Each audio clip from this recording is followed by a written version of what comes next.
got here with Coach. So go ahead and utilize that feature and we'll get started. We'll start off with John Hale with the Courier Journal. Go ahead, John. You talked a little bit on the radio last night about this, but with no fans or few fans there, obviously no fans tomorrow night, does that affect the energy level of your players? Does it make it more kind of like an AAU game to fall into those bad habits that you're talking about all the time?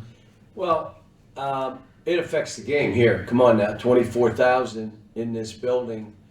And when we needed to make a stop or two or get a basket, our fans would have been going crazy. And maybe we come up with an extra rebound or we dunk a ball, something good happens. The fans here are a big reason that we have the kind of run at home that we've had. Without them, it's going to hurt. But guess what? Everybody has the same issues. The only difference is Rupp Arena is Rupp Arena. And it's one of those things that I said this, a week and a half, 2 weeks ago. It would affect us more than any other team.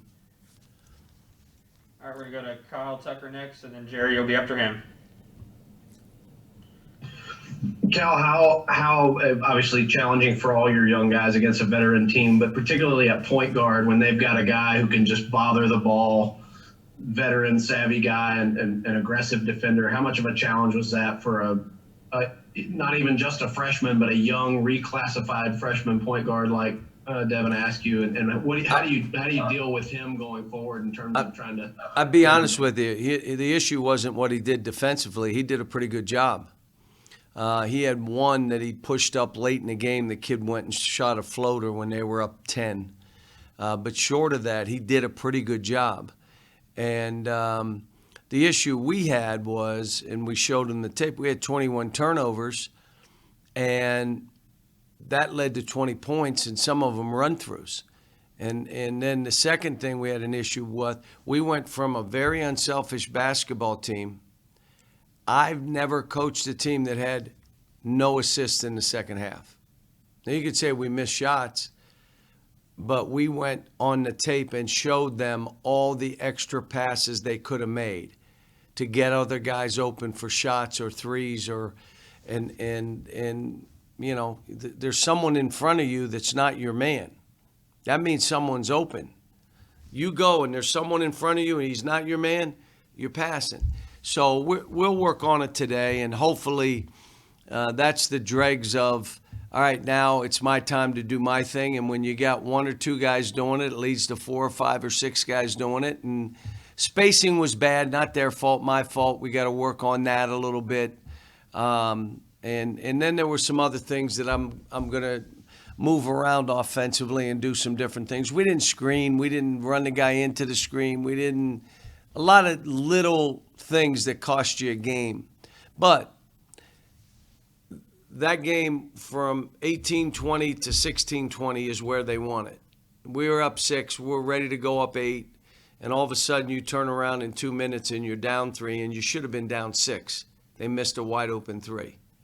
And so the lesson to them is that's why you got to play. You got to know how to stop the bleeding. I've got to teach them how to play winning basketball. We got good players, but they're not ready to play winning basketball the way they're playing right now. All right, Jerry, you got next, and Larry Vaught after him. Yeah, John, I wonder about the challenges that Kansas brings, and in particular when they play 4 or 5 guards.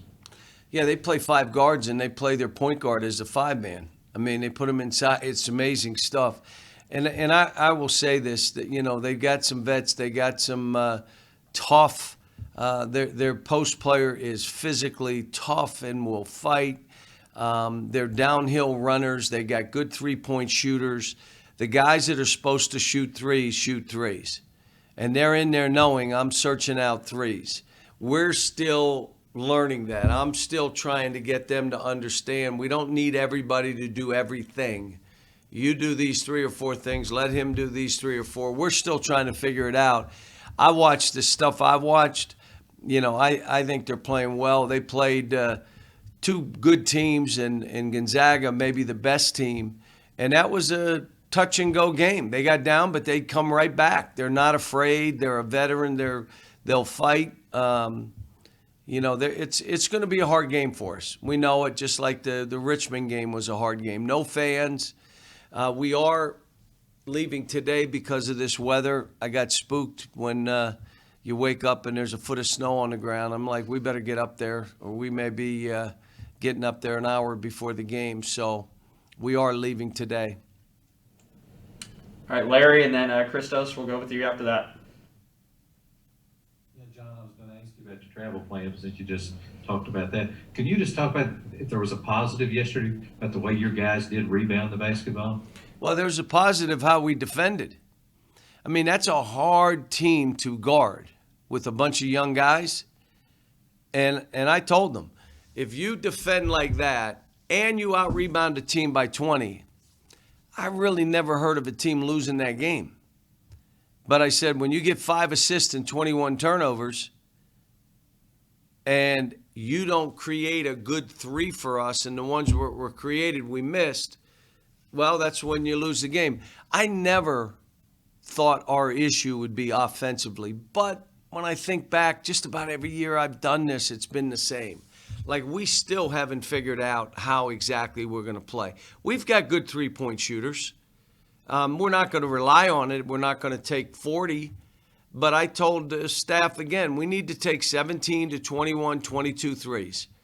And again, the guys that can shoot it, let it go. We can do some stuff with even Cam. Cam had 3 opportunities for threes, and we didn't throw him the ball. We charged one time.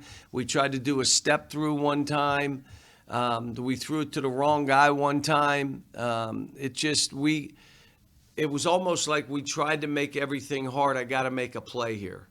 And so we got some work to do offensively. We did some good stuff, but not enough. The ball wasn't, like I said, we didn't create a good shot for a teammate. The assist, I've never seen a team with 5 assists, no assist in the second half. So we got to work on it. We got to talk about it. We pointed it out today. And now we got to do what we can to get ready with a quick turn and get on a plane and get to Indianapolis. Christos, we'll go with you, then John Clay after that.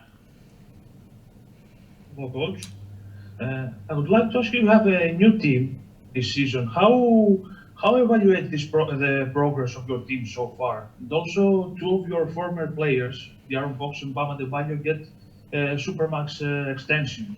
Do you believe that in this class of your team, do you have players who can get Supermax or become NBA top-level players in the near future?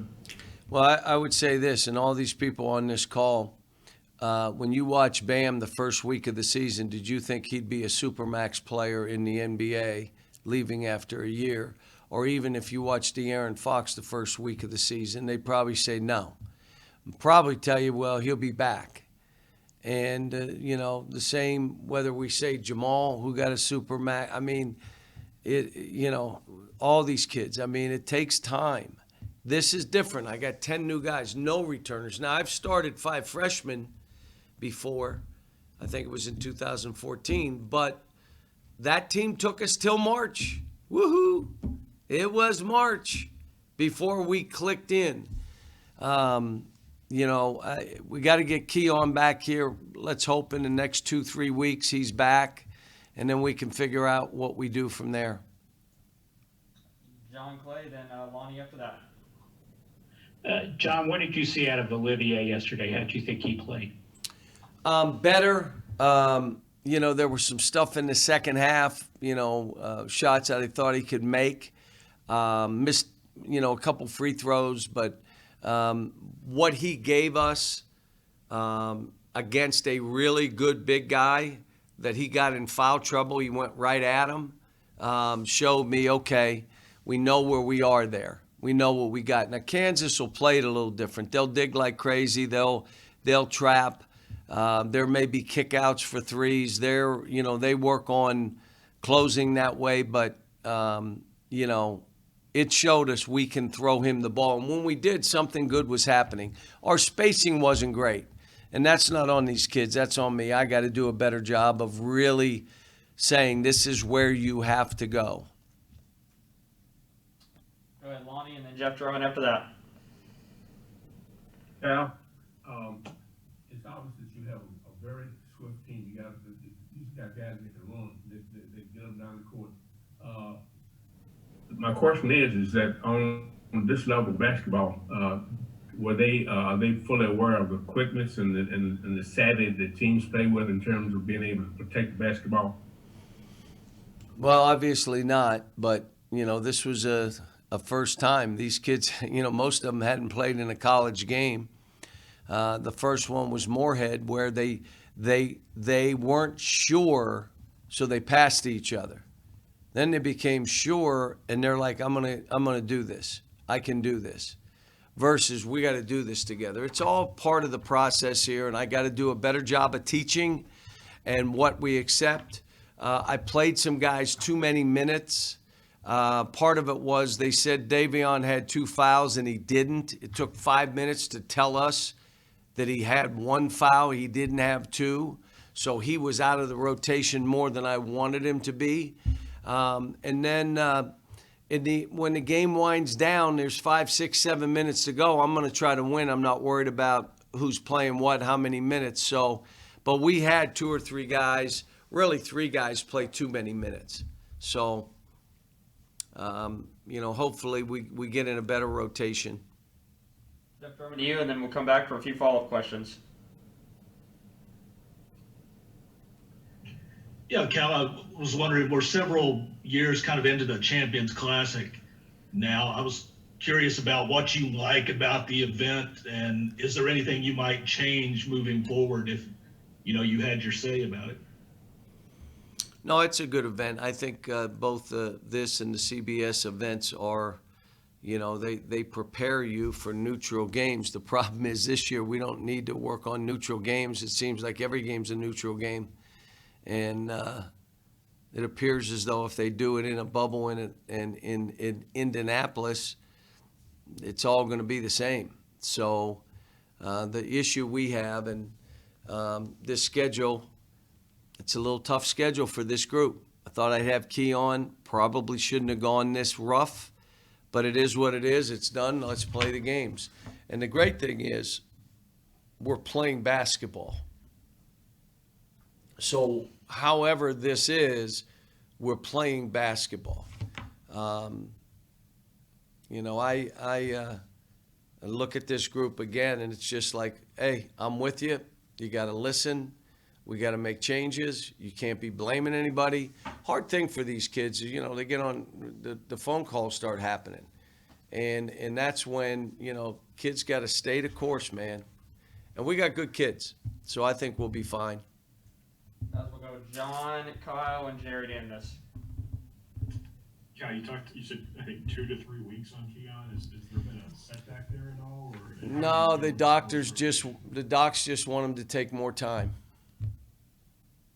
How do you deal with the post rotation while he's out, so Olivier's not playing 38 minutes or whatever it was yesterday? Well, we got to get better performances out of some guys, and I tried to tell them today, normal teams play 7, 8 guys, and the way you get in that rotation is in practice and then playing in the game. And when you play in the game, you elevate the game. It's not like you're just trying to run up. You're in there to elevate the game, which means you'll get more minutes. But we got to.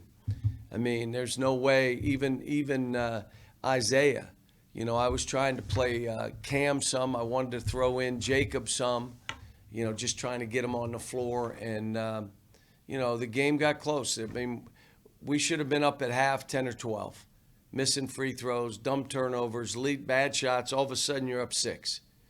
You're up 6 with 18, 20. You should be up 8. And all of a sudden, you're down 3 with 2 minutes into there and really through the first time out, and you should be down 6.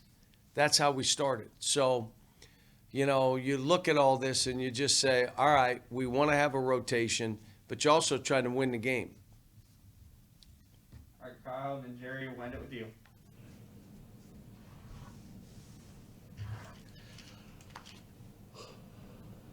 Am I up? Kyle, it's you. Can you hear me? Yeah, Cal, you mentioned, roles and things like that, and you're talking about offense and spacing. How much do you need BJ and Terrence to be sort of in attack mode? You've talked about get the ball by the man and don't mess with the ball. Do you need those guys to almost initiate the offense from those wings? Were they messing with the ball yesterday? Well, yeah, Terrence had a couple times trying to go behind the back, and it seemed like it was driving you crazy. And then it got stolen, tipped away, and we started a step back three. So what we're saying is you got to be in attack mode before you catch the ball. And yes, we need Terrence and BJ to aggressively go at that rim. And if they collapse, find us. Get easy shots for us. But hopefully this was a lesson. And like I said, I hate losing. But when you're talking a team like this, that kind of team, I mean, is a hard.